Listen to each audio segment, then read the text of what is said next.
কত আনন্দ। ডানে আমার গার্ড, বামে গার্ড, সামনে পেছনে সিকিউরিটি গার্ড। আমার পাহারাদারের অভাব নাই, টাকার অভাব নাই, গোলামের অভাব নাই, কত বাহাদুরি। কিন্তু চক্ষু যখন বন্ধ হয়ে যাবে, হঠাৎ দেখবা গায়ের গেঞ্জিটা পর্যন্ত নিজের আপনজনেরা বেলেট দিয়া কাইটা রেখে দিবে। জামাটা খুলে দাও, গেঞ্জি খুলে রাখ, তাড়াতাড়ি বাজারে গিয়া নরমাল অল্প দামের কাফন কিনে নিয়ে আয়।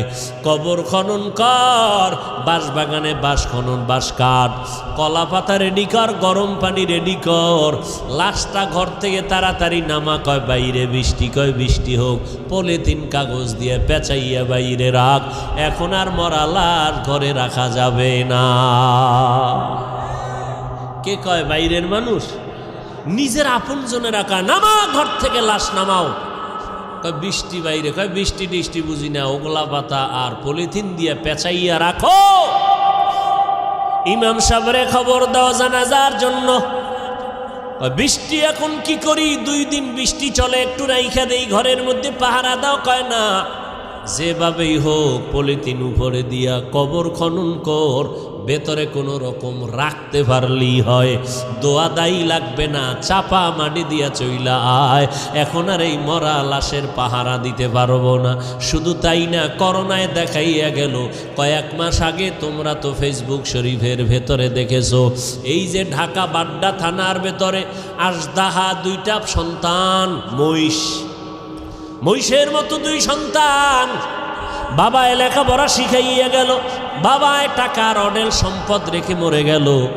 সন্তানেরা বাবার সম্পদ নিয়ে 24টা ঘন্টা ঝগড়া করলো। বাবার লাশটা পড়ে রইল, দাফন করার সময় পাইল না। 2 সন্তান, বাবার টাকা পয়সা নিয়ে ঝগড়া, বাবার লাশ দাফনের ফিকির নাই। এমন কুলাঙ্গার সন্তান জন্ম দিয়া কি লাভ হবে? আর এমন কুলাঙ্গারের বাবা দাবি করে কি লাভ? যেই সন্তানের মানুষ বরদোয়া করে, এই সন্তানের বাপ হইয়া লাভ কি হবে? এমন সন্তান জন্ম দিয়া কি লাভ হবে? একটা সন্তান যদি এমন হইতো, যেই সন্তানের আদর্শ দেখে আরো 10টা সন্তান ভালো হয়ে গেছে, যেই সন্তানের আখলাক দেখে স্কুলের বহু সন্তান আখলাক কলা হয়ে গেল। স্কুলে ঠিকই পড়ে, কলেজে পড়ে, কিন্তু নামাজ ছাড়ে না, কারো সাথে খারাপ ব্যবহার করে না। এমন ছাত্র কলেজ স্কুলে আছে না নাই? যুবক দেখা হইলেই হুজুরের দেখে আগে সালাম দেয়। ওই সেদিন একটা ছেলে গেছে আপনাদের এই এলাকার, বাবা কোটি কোটি টাকার মালিক, কিন্তু আলহামদুলিল্লাহ ছেলেটা 1 ওয়াক্ত নামাজ বাদ দেয় না। কোরআন শরীফ পড়ে, স্কুল কলেজের পড়াও ঠিক রাইখা আবার আরবি লাইনের পড়াটাও পড়ে। এই সন্তান ও আজীবন স্কুল কলেজে পড়লেও তো সেলিউট দিব, ধন্যবাদ দিব, কলিজা খুইলা দোয়া আসবে, বরদোয়া আসবে না। আল্লাহ গো, এই যুবকের তুমি কবুল করে নাও। এমন একটা যুবক আমার সোনার বাংলাদেশে যদি কোনো জেলার এসপি হয়, ওই যুবকের এসপি গিরিটা চলবে, স্বর্ণের অক্ষরে ইতিহাস হয়ে থাকবে।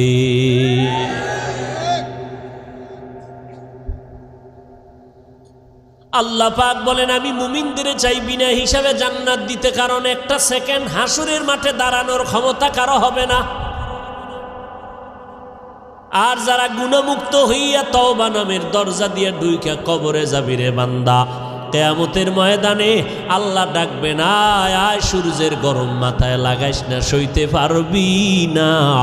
আমি আল্লাহর ডাইন পার্শ্বে নূরের তৈরি আরশে আজিম, ওই আরশে আজিমের ছায়ায় গিয়ে তোরা আশ্রয় নে। একটু পরে মোহাম্মদ যাবে জান্নাতের তালা খুলতে। গুনাহমুক্ত যদি পিছনে গুনাহ করে ফেলছি শয়তানের ধোকায়, নফসের ধোকায়। এরে যুবক, মানুষের অন্তরে অনেক শখ থাকে। শখ কি? কয় আমি পার্কে যাবো। আল্লাহ কয় গেছো তো, এবার ফিরে যা। মনের ভেতরে তোর শখ ছিল তুই আড্ডা দিবি, নারীদের নিয়ে দিস, এবার তওবা কর। মনের ভেতরে তোর শখ ছিল বিড়ি টানবি, গাঞ্জা খাবি, খাইছো, এবার তওবা কর। না হয় মহামারী তোরে এমন ভাবে আটকায় দিবে, মাকে মা বলে ডাক দেওয়ার টাইমও ভাবি না। রাতের বেলা মোবাইল চালাইয়া ঘুমাবি, সকাল বেলা মা আইসা দেখবে সন্তান জমিনে আর জিন্দা নাই। ও আল্লাহর বান্দারা, আমরা যারা টুপি পরলাম, দাড়ি রাখলাম, নামাজ পড়ি, পর্দা করি, হালাল খাই, কোরআন পড়ি,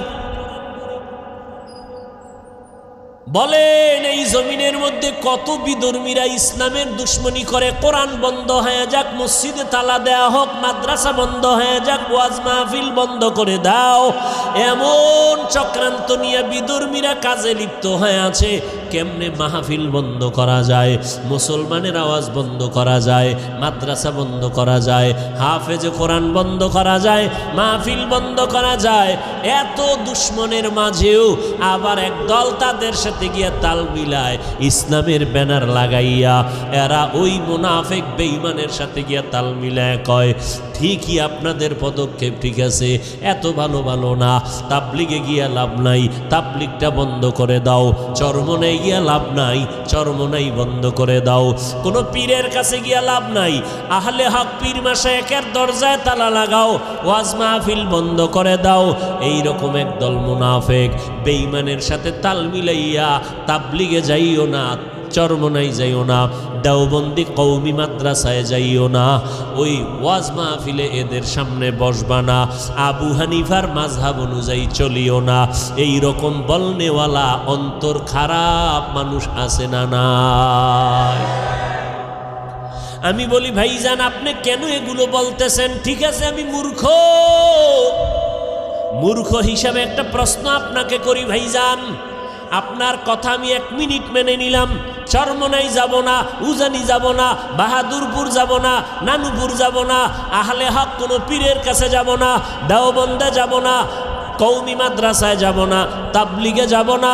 খবরদার, আপনার কথা 1 মিনিটের জন্য মেনে নিলাম, এইবার আমার মূর্খ হিসাবে আপনার কাছে দাবি, বলেন এই এই এই এই ঠিকানায় যাব না, তাহলে আমার তো আল্লাহ দরকার, আমার তো নবী দরকার, আমার তো মোনাজাতে কান্না দরকার, আমি গুনাহ থেকে মুক্ত হওয়া দরকার, আমি তো আমার হাতটাকে পবিত্র বানানো দরকার, আমি তো সুন্নাতওয়ালা পোশাক পরা দরকার। বলো এই এই ঠিকানায় যাব না, নতুন একটা ঠিকানা দাও যেখানে গেলে বয়ানে কান্না আসবে, দিলটা নরম হবে, আখেরাতের কথা স্মরণ হবে, দাড়িবিহীনওয়ালা দাড়িওয়ালা হয়ে যাব, সুদখোরওয়ালা সুদ ছেড়ে দিব, বেপর্দাওয়ালা পর্দা করব, আল্লাহর নবীর সুন্নতের মালাটা গলায় লাগাবো, এমন একটা ঠিকানা আমাদের বলে দাও। এরা এদিকেও যাইতে দেয় না, ঠিকানাও নতুন দেয় না, তাহলে আমরা বুঝতেছি এরা আসলে আমাদের কল্যাণ চায় না, এরা বিধর্মীদের পা চাটা দালালি করে। এই যুবকেরা, সহজ কথা না বুঝলে আর কেমনে বুঝাবো? তাবলিগে যাব না, চরমনাই যাব না, আবু হানিফারে মানব না, কওমি মাদ্রাসায় যাব না, দেওবন্দির কাছে যাব না, সব ছেড়ে দিব।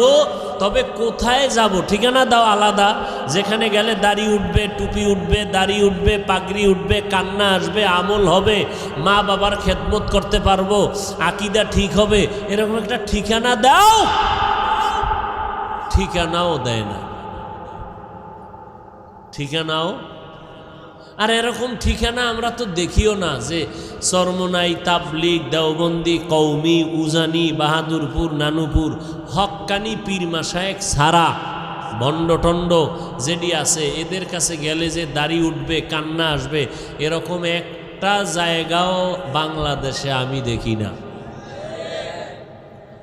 বরং তাবলিগে আসিল, একটু আমল টামল করছে, ঠিকানা হারাইয়া উল্টা পাল্টা দৌড়াইয়া কয় তাবলিগ করা শিরিক।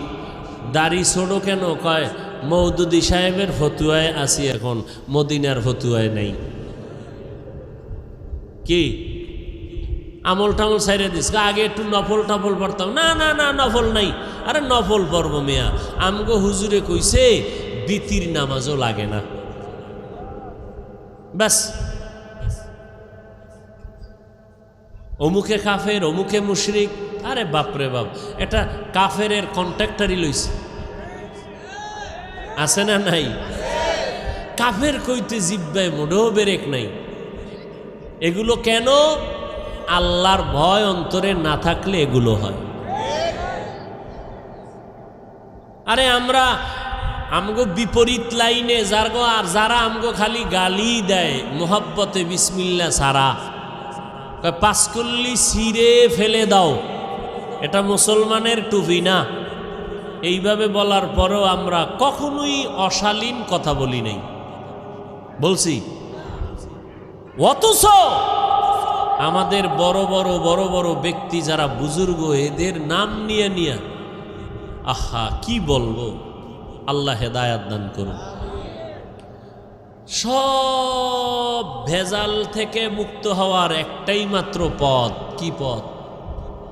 গেছে, ভুলে গেছে কি? তওবা করে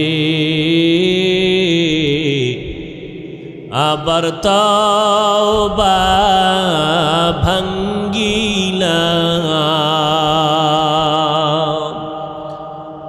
অবশেষে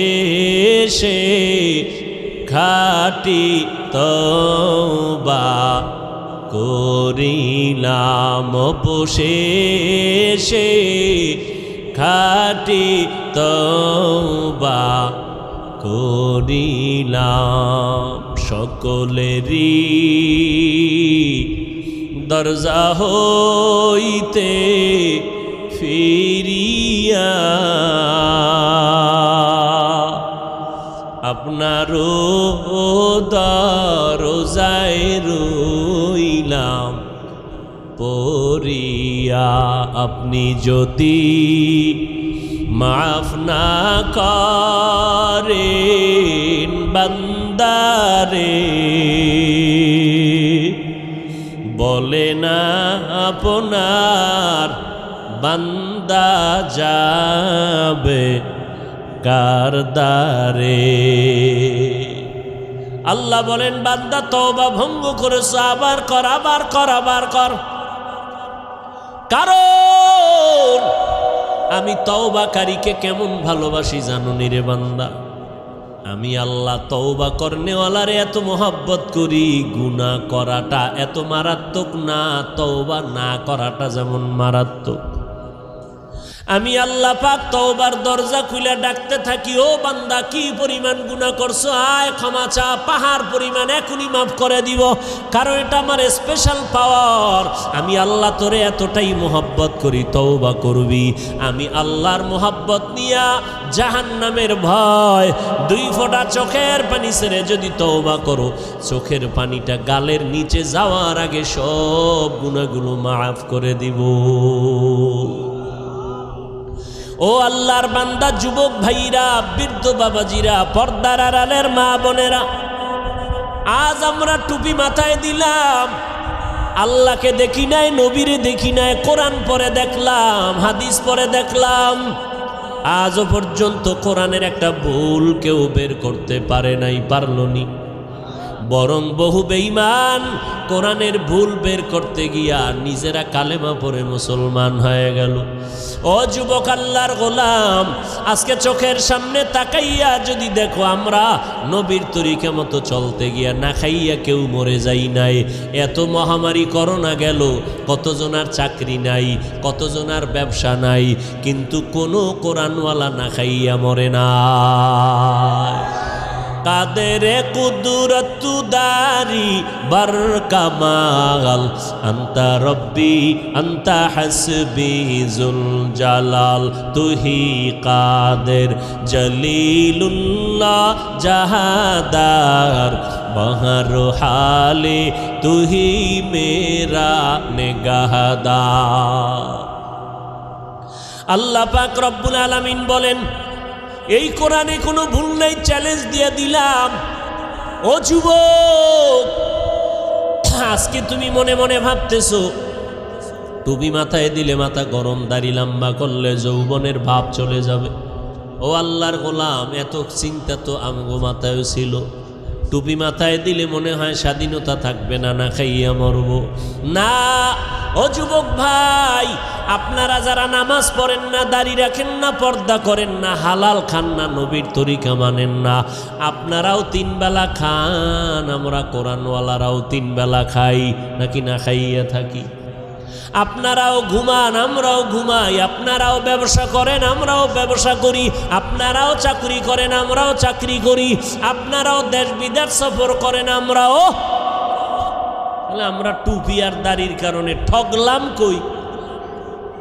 হ্যাঁ, বরং সম্মান তো আলহামদুলিল্লাহ 1000 কোটি গুণ আপনাদের তুলনায় কোরআনওয়ালাদের বেশি না কম? চেয়ারম্যান সাহেব দেখলেই সালামু আলাইকুম হুজুর দোয়া করবেন। নির্বাচনের আগে ইমাম খতিব সাহেবের কাছে গিয়া কয় হুজুর দোয়া করবেন, নির্বাচনে দাঁড়াইলাম। এমপি সাহেব দেখা হইলে দোয়া করবেন, সালামু আলাইকুম। মন্ত্রী মহোদয় দেখা হলে হুজুর দোয়া করবেন। এইভাবে অসুস্থ রোগী হসপিটালে কান্না করে, সন্তানেরা দৌড়ায় হুজুর দোয়া করবেন। 1 খতম কোরআন পড়েন। ও আল্লাহর বান্দারা, আজকে ধুলা দিয়া চোখের মধ্যে বাজে কথা বলে, হুজুরেরা ভিক্ষা করে খায়। খোদার কসম, হুজুরেরা ভিক্ষা করে খায় না, বরং মানুষের অন্তরে আল্লাহ এই পরিমাণ মোহাব্বত বাড়ায় দিলেন, মানুষগুলো কলিজা দিয়া হুজুরদের মোহাব্বত করে। একটা গাছে ভালো ফল হয়, কয় বড় ফলটা হুজুরের দিয়া দিমু, ইমাম সাহেবরে দিয়া দিমু। ভালো খানার আয়োজন করে, বলে ইমাম সাহেবরে দাওয়াত দাও, হুজুরের টাকা দাও, হাদিয়া দাও। এই হুজুরের প্রতি মায়া মোহাব্বত অন্তরে বাড়াইলেন কে? হুজুরেরা কাউকে বলে না আমারে 5 টাকা দাও, 10 টাকা দাও, না খাইয়া মরে গেলাম, না, বরং আল্লাহর কাছে দোয়া করে। আর আল্লাহর বান্দারা টাকা নিয়ে মাদ্রাসায় গিয়ে কয় হুজুর 10টা এতিম ছেলের 1 বেলা খানা খাওয়াইতে চাই, কি লাগবে? এই লাগবে বলে দিয়া দিলাম। আমার আম্মা জান অসুস্থ, একটু দোয়া করবেন। সম্মান তো দুনিয়ার লাইনেও কম নাই। এত দুশ্মনের মাঝে কোরআনওয়ালা টুপিওয়ালারা যদি এত সম্মান পায়, আখেরাতের ময়দানে একক ক্ষমতা থাকবে আমার আল্লাহর। ও বান্দা বলো, সেই দিন কোরআনওয়ালার সম্মান কেমন হবে? এগুলো বুঝানোর কোনো ভাষা নাই। এরে নবীর উম্মত, এ কোরআনওয়ালার দাম কত? জীবনে মাদ্রাসায় পড়ে নাই, তাবলীগের সময় লাগাইছে। এসপি সাহেব এখন তার মর্যাদা বেড়ে গেল, মন্ত্রী মহোদয় নামাজ পড়ে, দাড়ি রাখলো, কি ব্যাপার? কয় কোরআনওয়ালাদের সোহবত লাগাইছি, মন্ত্রী মহোদয়ের দাম বেড়ে গেল, মানুষ সম্মান করে, সবাই শ্রদ্ধা ভক্তি করে, মরিয়া গেল সবাই তার জন্য দোয়া করে। এরে নবীর উম্মতের দল, স্কুলের মধ্যে যেই ছাত্রগুলো নামাজ পড়ে, 2-1টা অন্তর খারাপ বলা ব্যতীত সবাই দোয়া করে। যেই সমস্ত ছেলেমেয়েরা আড্ডা দেয়, কি দেয়? আড্ডা দেয়, গান বাজনা করে। যেই ছেলেটা ক্লাসের মধ্যে একটু পর্দা, একটু নামাজ, এদিকে মাইল বেশি, এ মেয়েরাও কয় খবরদার এই ভাইরে ডিস্টার্ব করিস না, ও তো আমগো আড্ডায় আইতে চায় না, ওর কায়দায় থাকতে দে। কথা ঠিক নেই? আল্লাহ পাক দেখায় দিলেন, রে গোলাম একটু নজর করে দেখো, তোমরা টুপিদারি রাখবা না কেন? বলো কেন? কি সমস্যাটা কোথায়? ব্যবসা চলে যাবে। কই, টুপিদারিওয়ালারাও তো কোটি টাকার মালিক, ব্যবসা করে।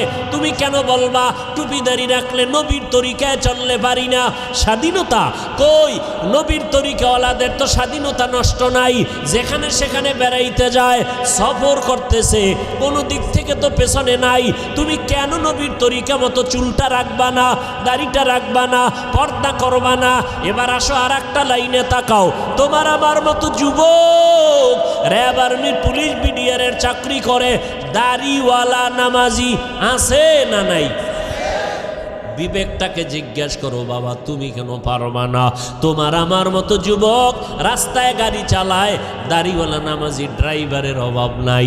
আজান হয়ে গেল, গাড়িটা ব্রেক কইরা মসজিদে দাঁড়ায় গেল, মুক্তাদ সব ড্রাইভার, হেল্পার, কন্ট্রাক্টর, যাত্রীরা পর্যন্ত নামাজ আদায় করে মসজিদে। হাইওয়ে রোডে ঘুরলে দেখবা, যাইবার সময় দেখবা নামাজের টাইমে গাড়ি রাস্তায় দাঁড়ানো, লাইন দিয়া দাঁড়ায় গেছে, সব যাত্রীরা নামাজের, ড্রাইভার নামাজে চলে গেল। এরে নবীর উম্মতের দল, তোমার আমার মতো যুবক দেখো, ময়দানে কৃষিকাজ করে, দোকানে কর্মচারী, নামাজদারিওয়ালার অভাব নাই, এক বেলার নামাজও বাদ দেয় না। রিক্সা চালায় বান্দা, কোমরে গামছা বান্দিয়া এত কষ্ট করে, এক বেলার নামাজও বাদ দেয় না। না খাইয়া থাকবে, তারপরও কোনোদিন হারাম খাবে না, সুদ খাবে না, লোন উঠাবে না। ও আল্লাহর বান্দা, তারা যদি পারে তোমরা কেন পারবা না? বাহাদুরি বাহাদুরি ভাব, মনে মনে ভাবতেছো হুজুরেরা তো আসলে ফকির, এরা তো গরিব। আসলে না, আমরা গরিব না, কারো কাছে ভিক্ষা করে আমরা চলি না। তুমি যদি একটু জ্ঞান খাটাইয়া তদন্ত করো, তোমার বাবার যে এত টাকা পায় কই, তুমি যদি তদন্ত করে দেখবা, হয়তো তোমার বাবায় জাকাতটা ঠিক মতো দেয় না, তোমার বাবায় হালাল হারাম মিশ্রিত কইরা ব্যবসা করে, তোমার বাবায় জুলুম কইরা কইরা টাকা পয়সা নেয়, অথবা সরকারের টাকা চুরি কইরা এরপরে নিজের পুঁজি বাড়ায়। ও বাবা, দেখবা তোমার বাবার থেকে ডাকাত আর কেউ নাই। হুজুরেরা চোর না, ডাকাত না, বরং তুমি খোঁজ নিয়ে দেখো হালালভাবে ব্যবসা কয়জনে করে, হালালভাবে চাকরি করিয়া কে কয়তলা বিল্ডিং করেছে, একটু নজর করে দেখো। কোনো হুজুরকে তোমরা ছোট মনে করিও না। আসলে এগুলো ছোট মনে কইরা কি বুঝায়, তোরা হুজুর হবি না, এটা বুঝানোর জন্য একটা চাপা দিল। হুজুরদের উপরে দোষ চাপাইয়া চায় আমার যুবক সমাজ যেন হুজুর না হয়। কি হবে? ডাকাত, সন্ত্রাস হবে, সন্ত্রাস, কলম চোর, সরকারের টাকা চোর, আর লেখাপড়ার জীবনে হবে বিদ্যা চোর। কি চোর হবে? যেই বিদ্যা পড়িয়া শিক্ষিত, বড় দামি চেয়ারে বসে, সেই শিক্ষার পাতা সিরা সিরা জুতার ভিতরে ঢুকায় নকল। আছে না নাই? বিদ্যার সাথে এখনই যদি বেয়াদবি হয়, এই সন্তানের দ্বারা আদর্শ সমাজ গঠন হবে না। ও আল্লাহর বান্দারা, যদি বাহাদুরি বাহাদুরি ভাব দিয়া হুজুরদের বিদ্যানগুলি দেখাইয়া বলো টুপি পরব না, দাড়ি রাখবো না, নামাজ পড়ব না, দেখি কে কি করে, আল্লাহ কয় নবী জানায়া দেন, ওরে করব কি হুজুরে করবে না, আমি আল্লাহই করব। যদি সীমা বেশি লঙ্ঘন করে, আমি দুনিয়াতেই ধরবো, ওর কিডনি নষ্ট করে ফেলবো, ওর হাত পাও নষ্ট করে ফেলবো, আমি আল্লাহ ওরে অসুস্থ বানাইয়া বিছানায় ফালায় রাখবো, এমন রোগ দিব যেই রোগের চিকিৎসা কোনো কেউ ডাক্তার করতে পারবে না, আমি আল্লাহ। এরপরে স্থায়ী ধরাটা দেব মরার পর। কেমন? ওই কবরে যেদিন সাদা কাপনের প্যাকেট হইয়া যাবি রে বান্দা, কে পীর সাহেব, কে মুরিদ, কে বাবা, কে সন্তান, কে ডাক্তার, কে রোগী, ভেদাভেদ নাই। ওই কবরে যদি বান্দা যাওয়ার পর ডানে বামে উপরে নিচে সামনে পেছনে মাটি আর মাটি, অন্ধকার, পাড়াইয়া পাড়াইয়া মাটি দিল, মাথার মুষ্টি পায়ের মুষ্টি খোলা, দুইজন ফেরেশতা কবরে আসবে তিনটা প্রশ্ন করার জন্য। রবের পরিচয় দাও, ধর্মের পরিচয় দাও, রাহমাতুল লিল আলামিনের পরিচয় দাও। ওরে দুনিয়াতে যারা বিদ্যাঙ্গুলি দেখাইছো আর বাহাদুরি করে বলছো আমরা টুপি পরব না, নামাজ পড়ব না, ওলামায়ে কেরামের কথা মানব না, বরং বিরোধিতা করব, নবীর তরিকায় চলব না, আল্লাহর হুকুম মতে কোরআন পড়ব না, নবীর আদর্শের সুন্নতের জবাই করব, এরা এই অবস্থায় যদি কবরে যাও, ওই তিনটা প্রশ্নের জবাব দিতে কেউ পারবে না। নবী বলেন তাৎক্ষণিকভাবে আমার আল্লাহ রাগান্বিত হইয়া ফেরেশতাকে বলবে, ও কবরের ফেরেশতা, এই নাফরমানের আর সুযোগ দিও না, এখনই কবরে জাহান্নামের বিছানাটা বিছাইয়া দাও, জাহান্নামের সাথে একটা রাস্তা বানাইয়া দাও, কবরে জাহান্নামের আগুন একটা না দুইটা না 70 থেকে 99টা সাপ কবর এসে ভরে যাবে। আমার আল্লাহ রাগান্বিত হইয়া কুদরতের আওয়াজ দিয়া বলবেন, ও কবরের মাটি, এই গুনাহগার নাফরমানের দুই পার্শ্ব থেকে জোরে জোরে চাপ দাও। এত জোরে কবরের মাটি দুই পার্শ্ব থেকে চাপ দিবে, নবী বলেন এক পার্শ্বের পাঁজরের হাড় আর এক পার্শ্বে পাঁজরের ভেতরে ঢুকে যাবে। ও আল্লাহর বান্দা, এইরকম আযাব একদিন আর দুদিন না, কিয়ামতের সিংহায় ফুৎকার দেওয়া পর্যন্ত কবরে হতে থাকবে। ওই কবরের আযাব এত ভয়ঙ্কর, এত মারাত্মক।